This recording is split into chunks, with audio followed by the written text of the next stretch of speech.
Hello mga Plalabs, good morning. Andito tayo ngayon sa hub.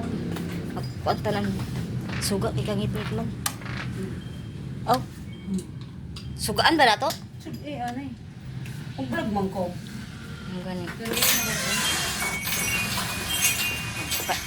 Pailaw tayo kasi. Madilim. Okay.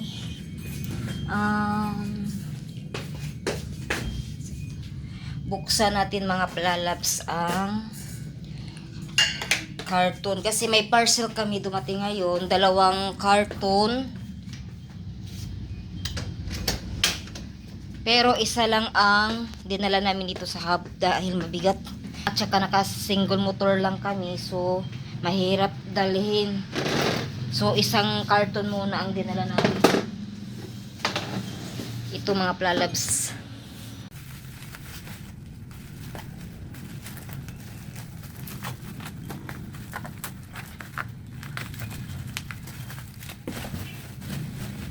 Ito ang laman niya mga Plalabs sa karton, pero hindi ito ang order.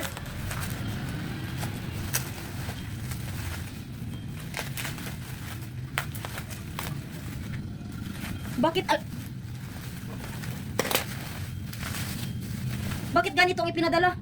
Hindi itong order namin. Ang order namin ay yung sunflower seeds. Oh, 3.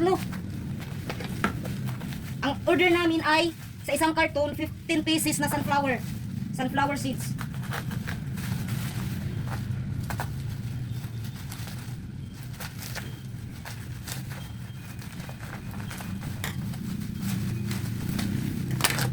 Tingnan nyo.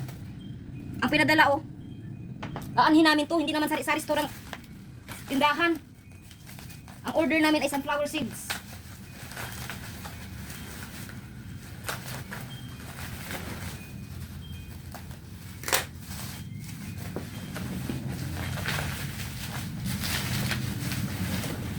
Tingnan nyo. 3 Alfonso ang binigay. Oh. Hindi ito ang order namin. Tingnan nyo mga Plalabs. O, 3. 3 ang laman sa isang karton. Tingnan nyo naman ang store namin. Hindi ito sari-sari store. O. Aanhin namin yan. Paano yan mabinta dito? Grabe pa naman ang bubble wrap, oh. Ang daming bubble wrap. Kaya pala, dahil ang laman ay, Diyos ko, sana ay maano ito seller. Sana ay ma-refund ito. Ayun mga Plalabs, nakita nyo naman kung ano ang laman ng karton. Na-scam kami mga Plalabs. Ang order namin ay yung sunflower seeds. Pero ano ang dumating? Alfonso. Aanhin namin yun, hindi yun binta dito. Hindi pa alam ni partner kasi umalis siya. Diyos ko. Pagdating niya mamaya, galit talaga yun.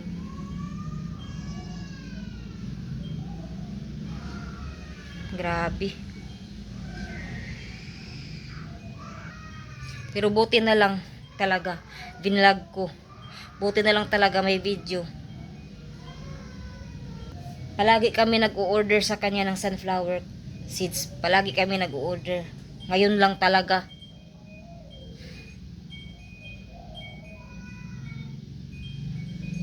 Ang layo naman sa order namin, sunflower seeds.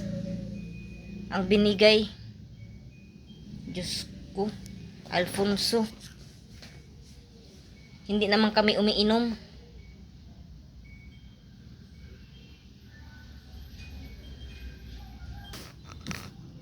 Dalawang karton ang order namin. So hindi pa namin nabuksan yung isang karton. Mga Plalabs, hindi para kami na scam. Hindi ko binasa yung papel ay yung naka-indicate na address at saka sender at saka yung pangalan ng pinadalhan. Hindi pala yun para sa amin. Nagkamali ang rider pagbigay. So kami naman, ano lang kami yung sa kumpiyansa ra. Kumpiyansa rasad kami, dawat rasad kami pag abot nan aton parcel lagi. Duha ka karton, pero ang isa hindi pa nabuksan dahil andun sa bahay. Andun si partner umuwi. Tingnan niya yung isang karton at saka dinala na rin niya yung nabuksan kanina. Dahil doon na lang kunin ng rider sa bahay. Dahil doon naman talaga dineliver. So ayan mga plalabs, hindi pala tayo na-scam. Diyos ko. Hindi ko nabasa. Hindi ko tiningnan yung yung 'di ba may name yan naka-indicate na kung sino nagpadala, kung sino ang padalhan.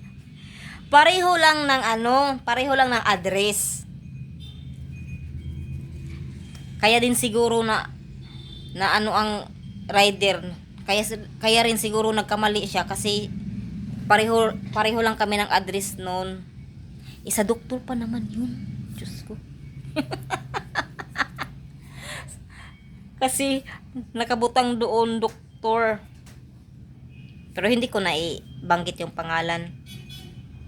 God, akala namin na na-scam kami. God, malaki naman ng halaga noon. 2 karton to 26 plus basta 2 karton yun. Ay, Diyos ko Lord.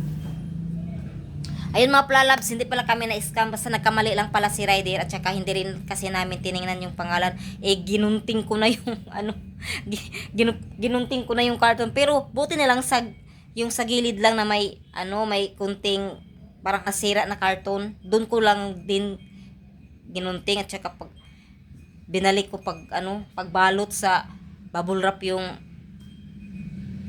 item, okay naman, may scotch tape dito. Ini-scotch tape ko. Ay, Diyos ko Lord. Buti na lang na pagdating kasi ni partner, tiningnan niya, uy, hindi naman pala ito sa atin. Hindi ito nakapangalan sa atin. Ay, Diyos ko. Nagkamali-mali na tayo. So, yun ang pralabs. Lesson learned. Next time, kailangan talaga tingnan ang pangalan. Ay, Diyos ko. Nagkamali din ako. Sa part na yun, mali rin ako dahil binuksan ko kaagad. Hindi ko binasa yung name na hindi pala sa amin yun. So, thank you mga pralabs for watching. Hanggang dito na lang ang video na ito. My God. God bless.